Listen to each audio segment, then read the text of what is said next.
Hello everyone, it's Dylan from Yugioh Everything, and welcome back to another Yu-Gi-Oh! VRains episode review. This time we will be going over episode 86 of Yu-Gi-Oh! VRains, the first part of the Spectre and Lightning duel, and really the formal beginning, I guess you can say, of the war between the Evil Ignis team and the team led by Playmaker and Revolver. I guess you can argue that it started last week when Haru dueled Blue Maiden, but this just feels a little more like the beginning of the final battles to me, because you have Link VRains and Mirror Link VRains merging, so now the entrance is completely sealed. You can't even use your D-board, seemingly, because the data material has been weakened, so I like that aspect of it, that pretty much every duel is probably going to be a master duel from this point on, which I do prefer over the speed duels. And you have Lightning, the main villain, the main boss, getting his hands dirty, challenging Spectre, and not only challenging Spectre, but separating the entire group. It reminds me a little bit of the Virtual World arc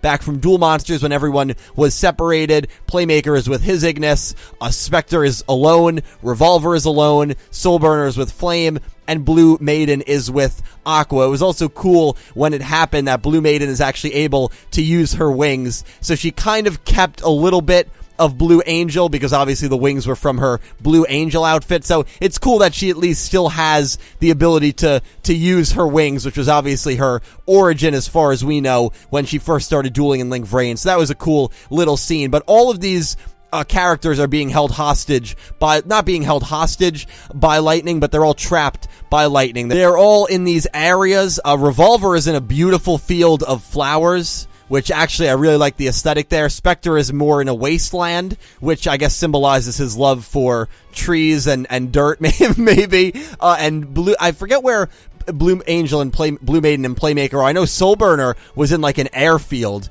It looked like he was on like an airstrip of some sort. So some pretty cool setting choices there by the show. I don't know if there's any deeper meaning to each kind of territory that the characters are in, but if there is, if you guys think there is, please let me know down below. So all of our characters, all of our heroes are separated in this episode, and Lightning and Windy are going to show a little bit of a more sadistic side to them. Of course, we know Windy especially can be a sadist and loves to watch other people suffer and really does not like humans. Lightning, I would argue that we haven't seen Lightning's more unhinged side as much as we have seen it from Windy. That being said, both of these Ignis agree that the best means of starting to break down and pick apart this team, since it is a 5-on-2 battle seemingly, and that's not even counting the good Ignis. If you want to count the good Ignis, it's basically an 8-on-2. You want to count Bowman, oh right, it's an 8-on-3. Like, they are completely outmatched and maybe not outmatched, but outnumbered, and the best way to do it is to try to break their bonds, break their spirit and confidence. So they're going to target who they think is the weakest, and in this instance, they think Spectre is the weakest, which is kind of a little surprising, because I thought maybe they would view Blue Maiden as the weakest. Maybe because she has Aqua, they don't view her as the weakest. They view her as a bit of a threat. So that was kind of a nice little ode to Blue Maiden there, at least from the Evil Ignis team, saying that she's not the weakest. So after all this time of knocking down Blue Maiden's opponents, and how they really bullied Haru into being a weak duelist before he even started to duel, which I thought was kind of silly, they finally at least give Blue Maiden some indirect credit, which she has received really not much of. So I thought that was nice, at least from her perspective. And they do target Spectre, and they get Frog and Pigeon to film the whole thing because they are holding them hostage. Windy puts like a little ring, it looks kind of like the Ring of Destruction ring, around their necks, and says, "You don't do what I say, boom." Assumingly the ring will blow up or they'll be deleted from Link VRains. Maybe they'll lose their consciousness data as well, which would prevent them from probably going back to the real world. So clearly they're the ones being held hostage. Their life is in immense danger. And of course, leave it to these two fools to get kidnapped by by Windy and Lightning. But yeah, I do give the writers credit there. I was wondering why they even brought Frog and Pigeon along. I thought it was for comic relief, but it was actually a pretty important plot point that everyone is going to be watching these duels, and they're just going to be helplessly watching maybe their friends getting killed off. reminds me a lot of in Yu-Gi-Oh! Zexal when Shark and Four were dueling, and in the middle of that duel, one of my favorite duels from Zexal, Shark just shows Four the montage of all of his friends being defeated and killed by the rest of the Barry and Emperors. That was an amazing scene, an amazing duel. Dude, that scene was great, and that was kind of the start of the Barry and Onslaught arc. So maybe something similar will happen here. It'll be interesting to see Revolver's reaction if Spectre does indeed lose. I also loved the connection outside of the VRains between Team Playmaker and Team Revolver in this sense. Kusanagi using his program to view all of the people inside of Link VRains and then sending it to Faust, Vira, and Gnome. I thought that was really, really cool. It would have been nice to see maybe there probably wasn't any direct contact. That's what I figured initially might have happened, but most likely Playmaker said to Revolver, my hacker back home, because they do refer to Kusanagi by name, I believe, in the episode, so they are aware of him, and Playmaker probably told Revolver, I have a hacker on my side that you probably know, the guy that sells you hot dogs, and he is going to be able to assist your team if your team can hack as well. And so Revolver's lieutenants are trying to open the gate into Mirror Link VRains, while Kusanagi is responsible for keeping an eye on all of the Link VRains participants or the Link VRains heroes. So I really like the aspect there. That was really, really cool. A nice little touch. Now on to the duel. On to the duel, which was the main course of this episode. We knew, based on the summaries and cast, that Lightning was going to extra link. It's only the second extra link we've seen, not counting the spirit duelist that took place against Playmaker, the ghost of the tomb when he was trying to get the Cyburst deck, because that was, I believe, an extra link as well. Revolver did it at the end of season 1, and now Lightning does it. Really not, I guess, obviously it's appropriate, but not the normal way you would link summon. He uses his Judgment Arrows to connect two of his link monsters and then clog up both extra link zones. Judgment Arrows, man, that is a good spell card.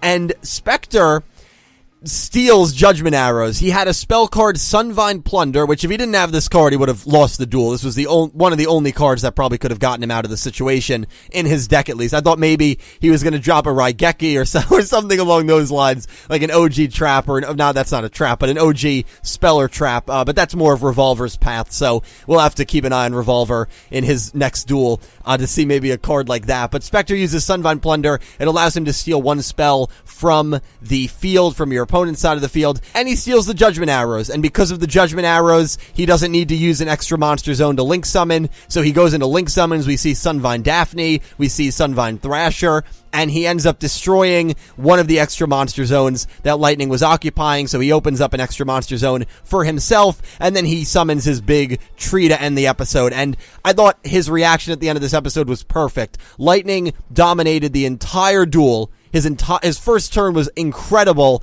and Spectre then just comes back with an even better turn and just goes, and that ends the episode. I thought that was a perfect way to end the episode from Spectre's dialogue perspective. That being said, there was also some amazing dialogue that I thought was at least amazing in this episode that really surprised me. And you know, it shouldn't have surprised me, because Spectre, I don't give him enough credit here. He's actually a really smart and well thought out guy. Sure, he's unhinged at times. He's loony at times. He's very sadistic, and we even see this with his facial expressions in this episode. And by the way, just off of the preview, No Gilbo, who is an incredible animator, is animating 87, and it is the perfect episode to have your best animator animate, because Spectre and Lightning are both very unhinged and capable of making, Darts, Marek, Yuri-esque faces.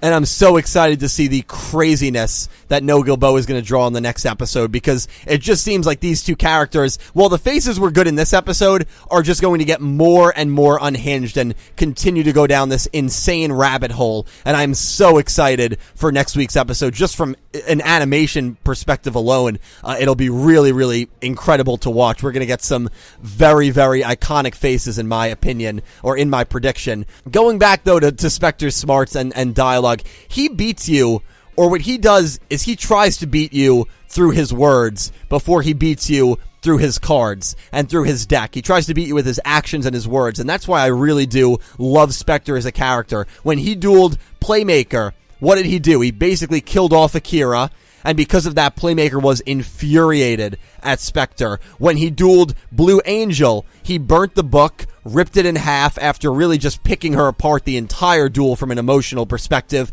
And even as the book is on fire, right before Spectre delivers the final blow, she goes, "Do you enjoy toying with my heart, or do you enjoy breaking my heart?" Something along those lines. So Spectre clearly got in her head, delivered the finishing blow, and he defeats you with his words before he defeats you with his deck. And that's what he tries to do, or is trying to do, with Lightning. He tries to have a civil conversation with Lightning, and the point he makes in the very beginning is brilliant and spot on, where he says it doesn't matter if you're artificial intelligence, it doesn't matter if you're human, any living creature that has free will, there will always be a power struggle, silly arguments, fights that are going to lead to end of days.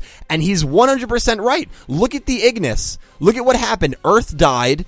Earth is dead right now. Aqua, Flame, and I are trying to defeat Lightning and Windy and stop their plans. And Lightning and Windy, on vice versa, were so not responsible for Earth's death, but definitely didn't try to, that was more Soul Tech, so I'm not really going to blame them for that, but definitely didn't try to prevent it. They would have killed Earth had they had the opportunity, but are trying to get rid of Aqua, are trying to get rid of I, and are trying to get rid of Flame, or at least force them to join their team and do their bidding. So even from that perspective on Team Evil Ignis, it's not all sunshine and rainbows. There is a lot of problems with just the Ignis, and Spectre is 100% right. So I think he struck a chord with Lightning right off the bat, right before the duel begins. And another piece of dialogue that I found to be so interesting was in the middle of the duel, where he goes, "You have a very similar complex as I do, and I bet you there is a dark secret within your heart that you have never told anyone."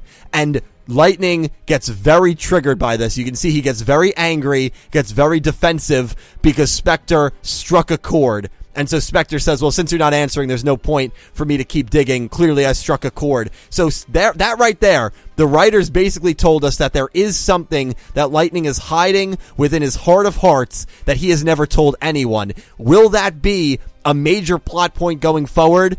And will that be a major thing that's expanded on? Maybe, maybe not, but I thought that was very interesting, and it's another example of how Spectre is incredible at defeating you with his words and getting in your head and getting you angry. And when you're angry, sometimes you're not at your best in really life. When you're angry and you don't have a clear head to think with, you do stupid decisions, you do rash decisions, not even just talking from a Yu-Gi-Oh perspective, but of course that's the goal that Spectre is setting out, trying to get in Lightning's head. His faces were great. Lightning's faces and anger was great. Two of the most, I think, profound and intelligent characters in the show going toe-to-toe was a real pleasure to see. And I know some people might think, oh, yeah, Lightning's in trouble. He's got no cards in his hand. He doesn't have his Judgment Arrows. His Extra Link is broken. But Lightning is going to get the 3 cards that were banished due to his monster's effect back into his hand, and he's going to draw. So his hand is basically going to be at full strength, so I'm sure he's going to turn the duel, Spectre will turn the duel, and then my prediction is probably Lightning will take his 5th turn, the 5th turn of the duel, his 3rd turn, and I think Lightning will go on to win. But I'll discuss more in depth about what I think is going to happen, the aftermath of this duel, and all that stuff when I go over my 87 summary and cast list, either on Friday or Saturday. I am going to wrap things up here, guys. I am really excited to hear from all of you in regards to episode 86 down below. A special thank you to my Platinum tier patrons Alexa Baker, Glen McGookin, Jorge Carrillo, James Rose, and Omni Lord, and to my Diamond tier patrons Bouldergeist and Jesse Wood, and to my Egyptian God tier patron Syn Cloud. Thank you all so much for tuning in. I really appreciate it, and thank you to everyone who supports me on Patreon. Without you guys, I really would not be able to do this as frequently as I do. I know January has been a slow month. I've been in a bit of a personal slump. I do apologize for that, but hopefully from here until Sunday, I'll be able to upload a bunch of videos and get back into the swing of things. So I do apologize for that. Thank you everyone for watching. Thank you for the amazing support. I will talk to you down below, and I hope you have an amazing day.